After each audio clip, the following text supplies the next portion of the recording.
Hello everyone, welcome back. In today's video, we would like to append a list to a second list. I'm having two lists here, list 1 and list 2. Each of them is having three elements, 1, 2, 3 for the list 1 and 4, 5, 6 for list 2.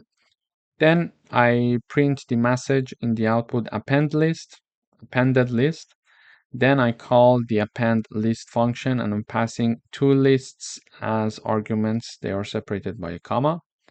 And basically here, this function of what it is going to do is the following. It is going to return list 1 plus list 2.